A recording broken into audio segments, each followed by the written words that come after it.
Hey guys, so I think it's that time of the week today. We are building the my new keyboard, the Monsgeek M1 V3 that I bought from Stacks KB recently. So this is a keyboard that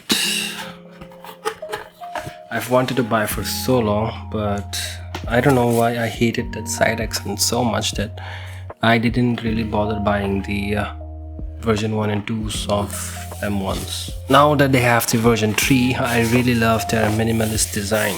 Like, it's really cool. Let's take this off. Okay, so what a beauty. Again, I really love the look of this keyboard. Let's actually try to open up this board. Okay, let's see how many screws do we have exactly. They have a hex screws. Do they provide a Allen key in the box? Okay, it's empty. Nothing here. Nothing here. Oh, they do have an Allen key, so that's cool. I really wish at this point that I had a magnetic Allen wrench. Right? I have an Akko board.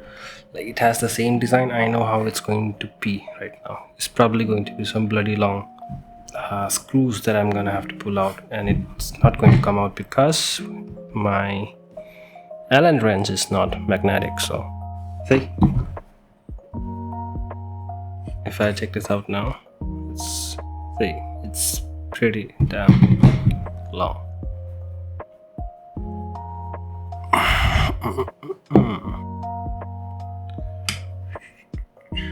So the reason why QMK is very important for me, at least, is because I have multiple keyboards, right? And when you have multiple keyboards and it's not QMK supported, you have to deal with that many softwares, right? So I have a new keyboard, a 2465 that is QMK supported. I have one more Akko board that has its own software, the Akko ACR Pro 75, and that's a big issue for me, right? You have to know what you're doing every time you want to mod something.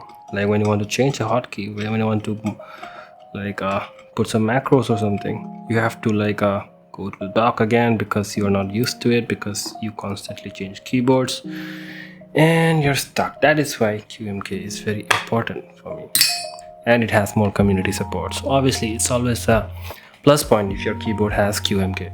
Okay, so we have all of the screws out. Let's try to take this off.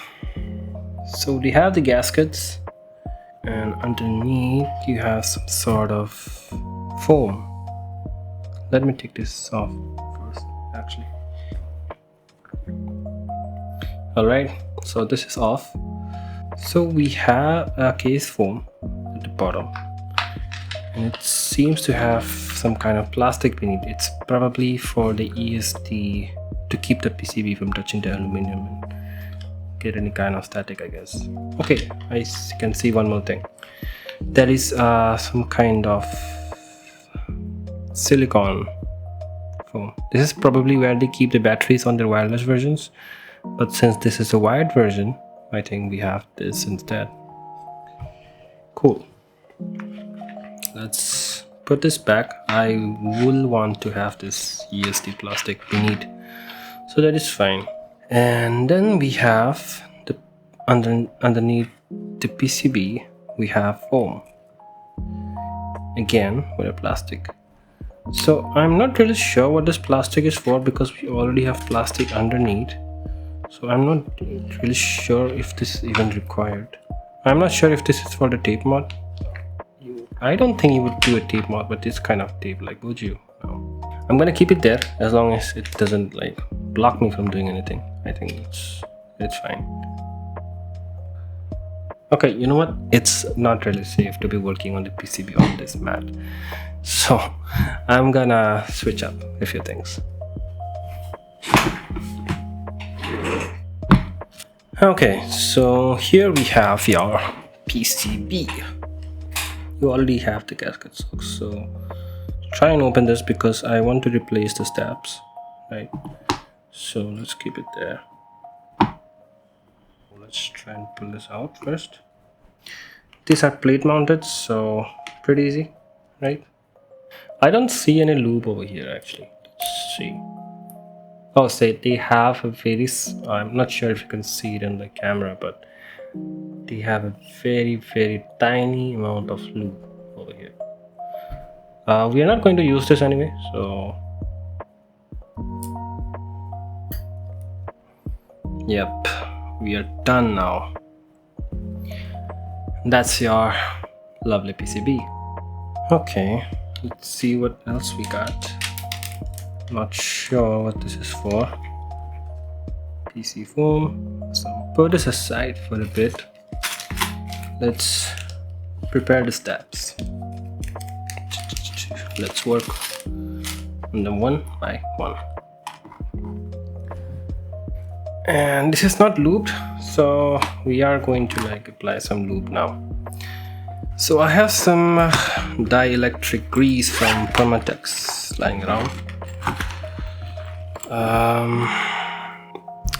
This one.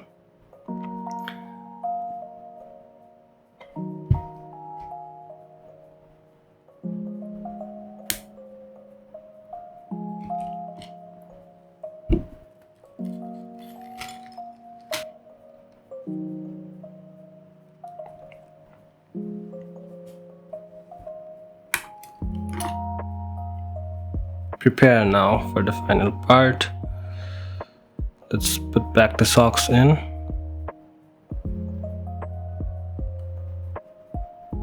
So the PCB is ready. Let's try to see.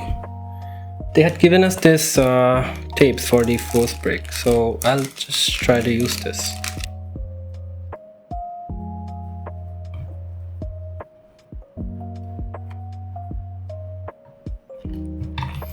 Okay, that is done as well.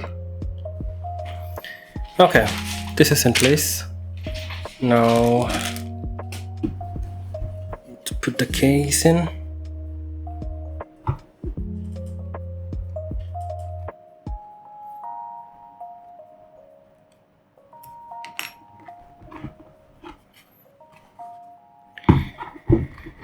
Okay, it's ready.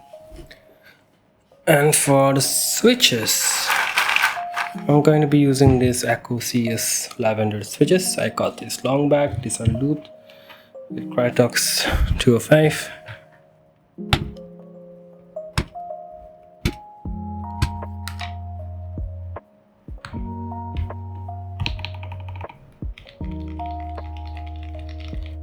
This is the Akko keycap double shot PPT. I think it's called the Akko Wave, right? Man, it looks good. We have the keyboard ready now. It looks, tell me how it looks, right? I think it looks really pretty.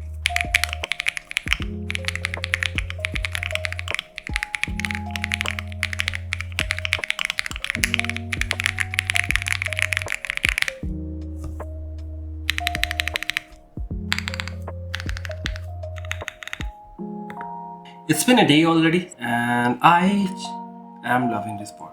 Like, it feels so good and sounds just as I want it to sound. So the keycap sounds really good. Now just hear the sound test. Really good, right? Everything's perfect except for one thing. Like, so when we built this keyboard, you saw that we had a lot of foam, right? And I think the problem with having a lot of foam is that if you see this, I'm not sure if you can see it from top down, but there is absolutely zero gasket performance coming from this keyboard. Like, I have to press really hard to get even like 1 millimeter of.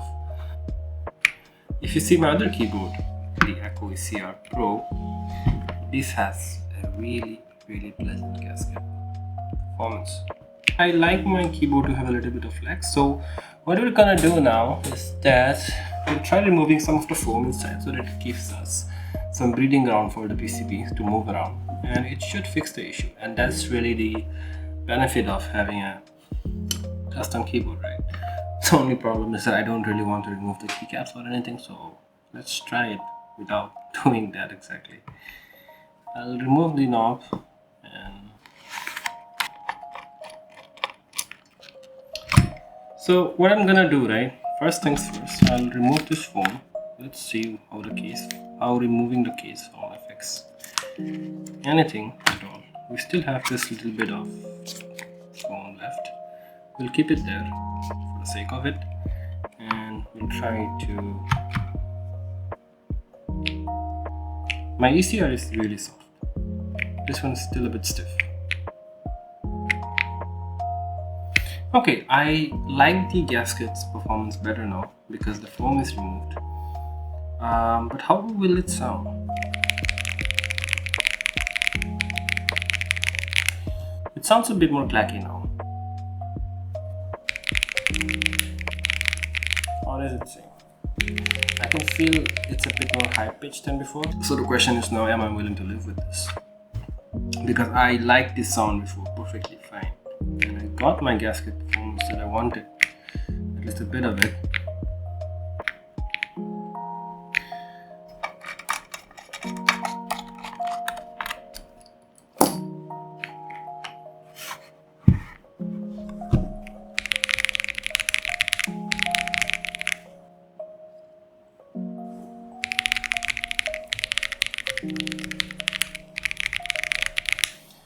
Okay, it's definitely more high pitched. Let's do the final sound test.